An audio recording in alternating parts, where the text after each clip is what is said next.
තෙරුවන් සරණයි සියලු දෙනාටම සමාධි YouTube නාලිකාවත් එක්ක සම්බන්ධ වෙලා ඉන්න ඔයගොල්ලෝ හැමෝම ආදරෙන් පිළිගන්නවා.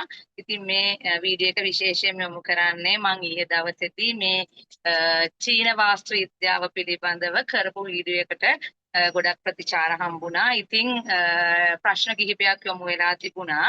ඒවට උත්තර දෙන්න තමයි මම මේ වීඩියෝ එක අද දවසේදී කරන්නේ. එතකොට අපි කිව්වා චීන වාස්තු විද්‍යාව පිළිබඳව අපි පොඩි කුඩා පාඨමාලාවක් පවත්වනවා කියලා රෙකෝඩින් පාඨමාලාවක්. එතකොට මේකේ අන්තර්ගතය මොන වගේද මොන වගේ දේවල්ද මේකෙදී අපි කතා කරන්නේ කියන කාරණාව ගැන තවදුරටත් තොරතුරු පැහැදිලි කරන්න තමයි මේ වීඩියෝ එක කරන්නේ. ඉතින් අපි ගත්තොත් එහෙම මේ සෑම වසරකම මේ චීන වාස්තු විද්‍යාව අපිට ගෙවල් කඩන්නේ පින්දින්නේ මුකුත් කරන්නේ නැතුව අපිට කොහොමද අපේ ගෙදර වාසනාවන්ත කරගන්නේ කියන දෙයට තමයි අවධානය යොමු වෙලා තියෙන්නේ. හරි. එතකොට 2026 වසර වෙනුවෙන් 2026 පෙබරවාරි 17 වෙනිදා ඉඳලා 2027 පෙබරවාරි 5 වෙනිදා වෙනකන් තමයි මේ අවුරුද්දේ චීන වාස්තු විද්‍යාවට අනුව 2026 වසර කියලා සලකන්නේ. එතකොට මේක අශ්වයාගේ වසර කියලා වෙන් කරනවා. ඉතින් අවුරුදු 60කට විතර සැරයක් උදා වෙන බලගතු වසරක් තමයි මේ සැරේ උදා වෙලා තියෙන්නේ. ඉතින් මම ඊයේත් පැහැදිලි කරා මේ චීන වාස්තු විද්‍යාව චීනයේ රජතුමා තමයි පාවිච්චි කරේ. ඉතින් චීන රජවරු කිසි දවසක ඝාතනය වෙලා නැහැ, පැරදිලා නැහැ.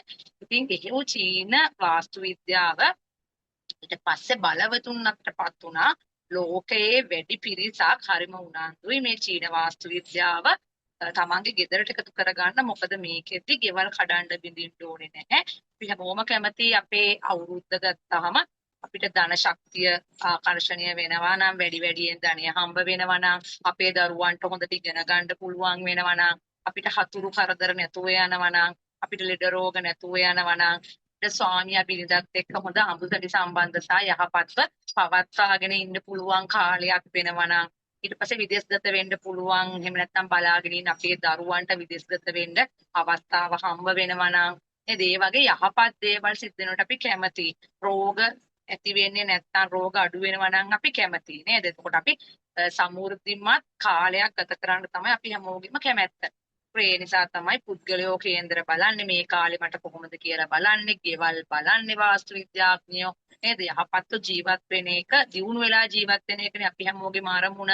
ඉතින් චීන වාස්තු විද්‍යාවට අනුව මේ පාර නැගෙනහිර දිශාව තමයි ප්‍රධාන ධන යෝග යෙදෙන්නේ නැගෙනහිර 2 කියන දිශාවට. ඒ නැගෙනහිර දිශාවත් කොටස් 3කට වෙන් වෙලා නැගෙනහිර 2ට තමයි මේ අවුරුද්දේ ප්‍රධාන ධන යෝග යෙදিলা තියෙන්නේ. ඉතින් අපිට පුළුවන් අපේ ගෙවල් වල වාස්තු දෝෂ කොච්චර තිබුණත්. දැන් උදාහරණයක් වශයෙන් කිව්වොත් මම ජීවත් වෙන්නේ පර්චස් 4මාරක වගේ පොඩි ඉඩමක හදාගත්තු තට්ටු 3 නිවසක. හරි, තට්ටු 3 නිවසක ජීවත් වෙන්න හේතුව තට්ටු දෙකක් මට ඉඩ මදි නිසා තට්ටු 3 නිවසක මම ජීවත් වෙන්නේ. එතකොට මගේ නිවස බටහිර දිශාවට තමයි මුහුණ දාලා පිහිටලා තියෙන්නේ. ඉතින් මගේ ගෙදර එතකොට මට හදන්න වෙලා තියෙන්නේ බටහිර දිශාවට මුහුණ දාලා. ඒතර මගේ ගෙදරට වාස්තු විද්‍යාඥයෙක් ගෙනාවොත් මට මිදුලක් කියලා එකක් ඇත්තෙම නැහැ. හරි, සම්පූර්ණ භූමියම මම ගේ හදාගෙන තියෙන්නේ. ඒතර මගේ ගෙදර ගත්තොත් වාස්තු දෝෂ එමටයි. හරි, නමුත් මම හැම අවුරුද්දෙම චීන වාස්තු විද්‍යාවට අනුව මගේ ගෙදර ධන යෝග ටික සක්‍රිය කරනවා. මගේ දරුවන්ට මම පාඩම් කරන්න, ඒ වගේම මගේ ශාස්ත්‍රීය කටයුතු මම කරන්නේ අධ්‍යාපන යෝග යෙදিলা තියෙන තැන් පාවිච්චි කරනවා. විශේෂයෙන් මම ඇතුළු මගේ පවුලේයි නිදා ගන්න තැන් සොර සතුරු යෝග සහ අසුභ යෝග, ඒ වගේම ලෙඩ රෝග ගෙනල්ලා දෙන යෝග තියෙන තැන් වලින් නම් මෙච්චර කල් නිදාගත්තේ. මේක අවුරුද්දකට පතාවක් වෙනස් වෙනවා. හරි, මෙච්චර කල් නිදාගත්තේ අපි ඒක ඒ ඇඳන් ඒක අපිට කාමරේ වෙනස් කරන්න බෑනේ. බොහෝ විට අපේ ගෙවල් වල කාමර 50ක් 60ක් නෑනේ. එහෙම වෙනස් කරන්න නේද?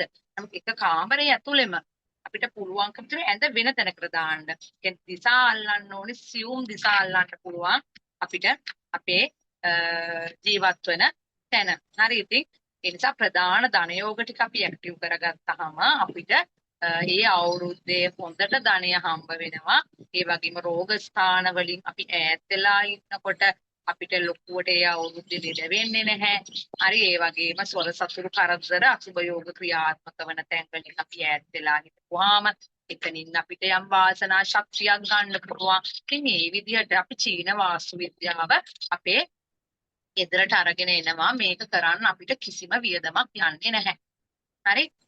ඉතින් ඒ නිසා දැන් මේ පෙබරවාරි 17 වෙනිදා අපේ චීන වාස්තු විද්‍යාවට අනුව අපේ නව වසර ආරම්භ වෙනවනේ.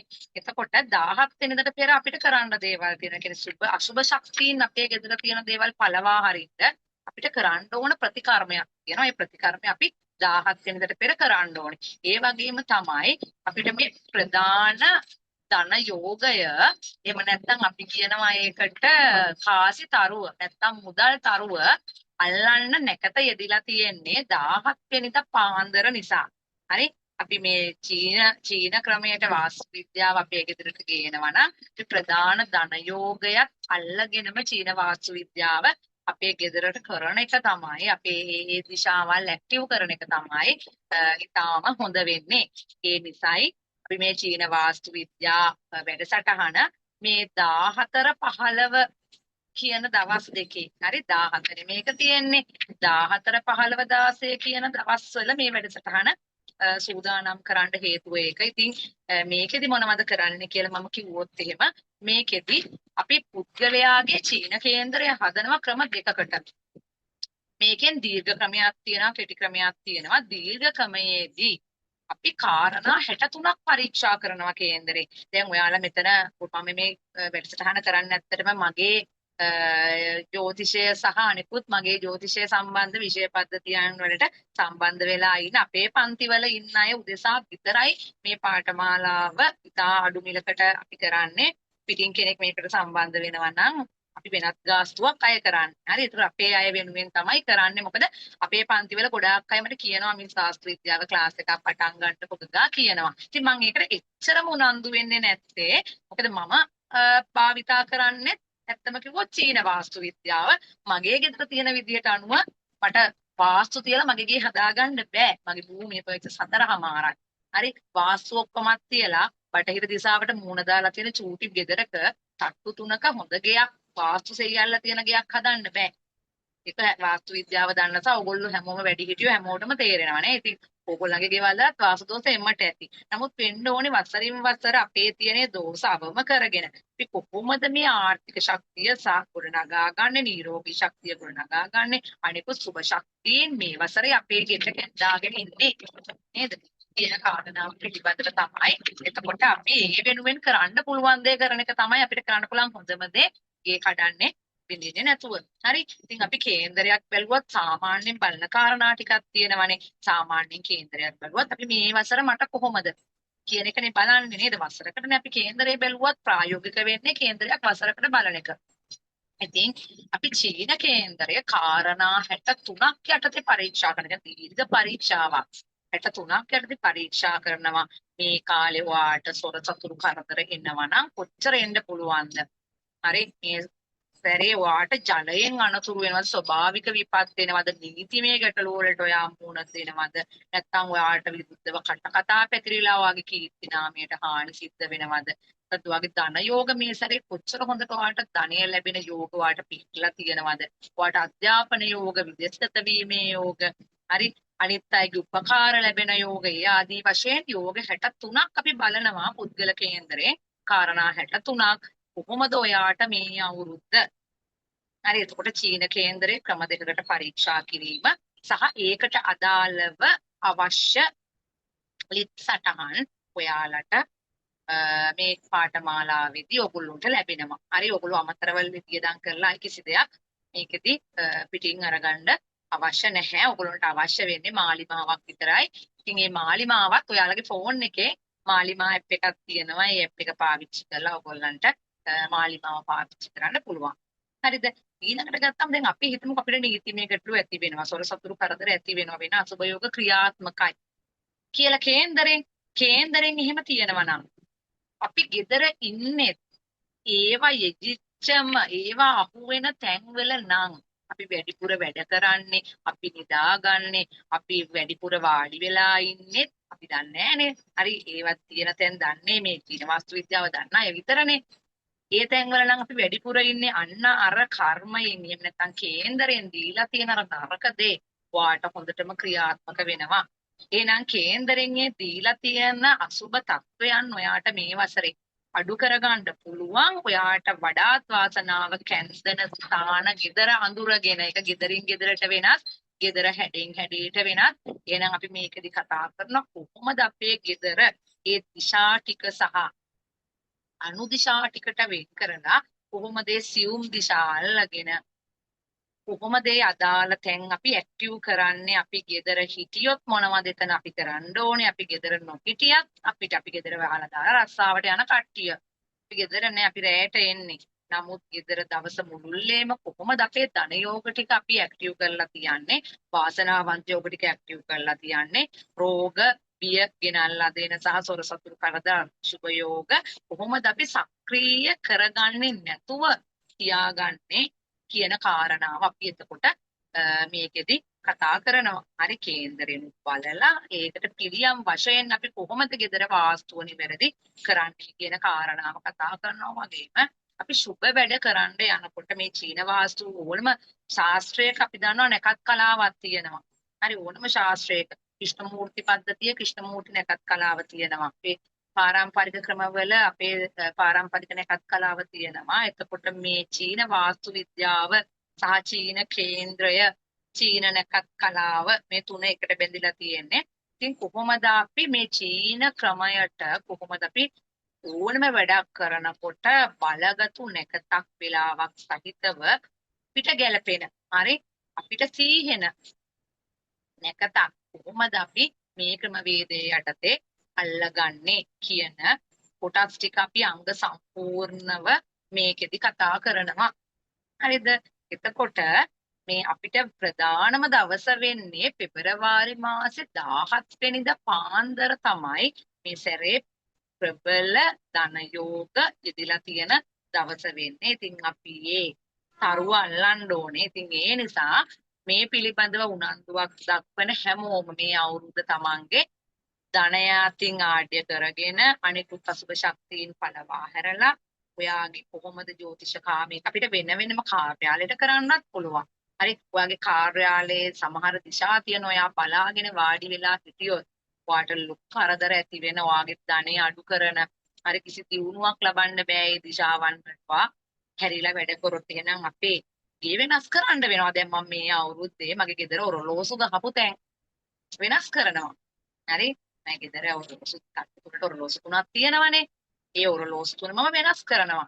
මම ප්‍රධාන ධනයෝග ඇක්ටිව් කරනවා ඔරලෝසු වෙල්ලලා. ඒතර ඔරලෝසුව හරි ආන් ඒ වගේ මේකට වැඩි අමුතුවෙන් සල්ලි දීලා බඩු භාණ්ඩ අර ගන්න දෙයක් නැහැ. මේ අපේ එක එකව සක්‍රිය කරන්න ලොකු වියදමක් යන්නේ නැහැ මේක. හරි ඉතින් මම ඔරලෝසු ගලවලා මගේ ප්‍රධාන ධනයෝගයේ පෙබරවාරි 17 වෙනිදාගේ මම පස්සේ මම මගේ ප්‍රධාන ධනයෝගය ඇක්ටිව් කරනවා. හරි තාම ඉන්නේ අපි පරණ අවුරුද්දේ. හරි තාම ඉන්නේ පරණ අවුරුද්දේ 17 තමයි අපි ප්‍රේක්ෂ වික්‍රමයට අනුව ආශ්‍රයාගේ වසරට පා තබන්නේ. ඉතින් මේ වසර වාට සමහරක් විට අතිශයින් නරක අවුරුද්දක් වෙන්න පුළුවන්.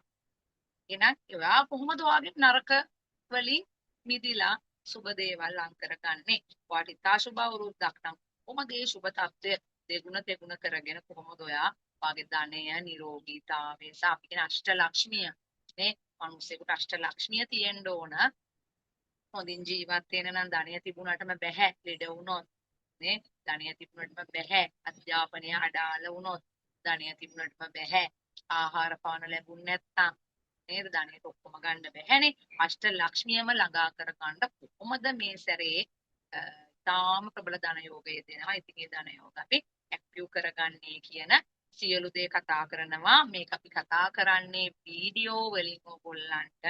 හරි වීඩියෝ පාඩම් දෙන්නේ. ඒත් එක්කම මේකට අදාළව ඔයගොල්ලන්ට කිසිම දෙයක් බාහිරව ගන්න නැහැ. ඒ අදාළ ડોකියුමන්ට්ස් ඔක්කොම හරි චීනලිත ඔයගොල්ලන්ට හම්බ වෙනවා. එතකොට ඕගොල්ලන්ගේ කොහොමද මේ ලග්න හිම හොයාගන්නේ චීන ක්‍රමයට අනුව ඒකට අදාළ ડોකියුමන්ට්ස් තියෙනවා chart තියෙන මේවා ඔක්කොම දෙනවා හරි මාලිමා කාඩ් එක ඔයගොල්ලන්ට එවනවා. එතකොට ඒ සියලු දේම ඔයගොල්ලන්ට දීලා ඊටාම සුළු මුදලක් යටතේ අපි ගිය අවුරුද්දේ මේ වැඩසටහන කරා සම්බන්ධ වෙච්ච අය දන්නවා.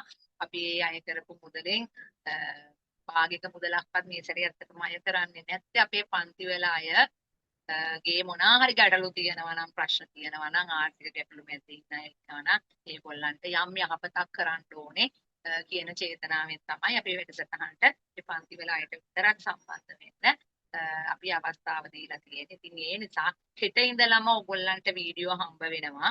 හරි හෙට ඉඳලම වීඩියෝ හම්බ වෙනවා ඔයගොල්ලන්ට. හෙට අනිද්දා කියන දවස් දෙකේ සහ ඉන් අනිද්දා 16 14 15 16 කියන දවස් තුනේ ඔයගොල්ලන්ට මේ වීඩියෝස් ලැබෙන්න නියමිතයි. ඒ නිසා පුළුවන් තරම් හෙට හවස් වගේ තමයි ඔයගොල්ලන්ට මේ වීඩියෝ පාඩම් ලැබෙන්න පටන් ගන්න. ඉතින් ඒ නිසා මේ පාඩම් මාලාවට සම්බන්ධ වෙන්න උනන්දුවක් දක්වන අය හෙට උදේ සම්බන්ධ වෙන්න පුළුවන් නම් ඉතා හොඳයි. ඒ නැතත් ගැටලුවක් නැහැ. ඔයාලට පරක් පහුවෙලා හරි සම්බන්ධ වුණ හැටි කිසි ගැටලුවක් නැහැ. කෙනෙක් කියවුවොත් ජනවාරි 25 විතර බැයිද? පුළුවන්. එතකොට ඔයාලට ජනවාරි 17 වෙනිදා යෙදෙන ප්‍රධාන ධන යෝගය ඒ කාසිතරුව අල්ලන්න හම්බ වෙන්නේ නැහැ. මොකද ඒක පරක්කු වෙලා.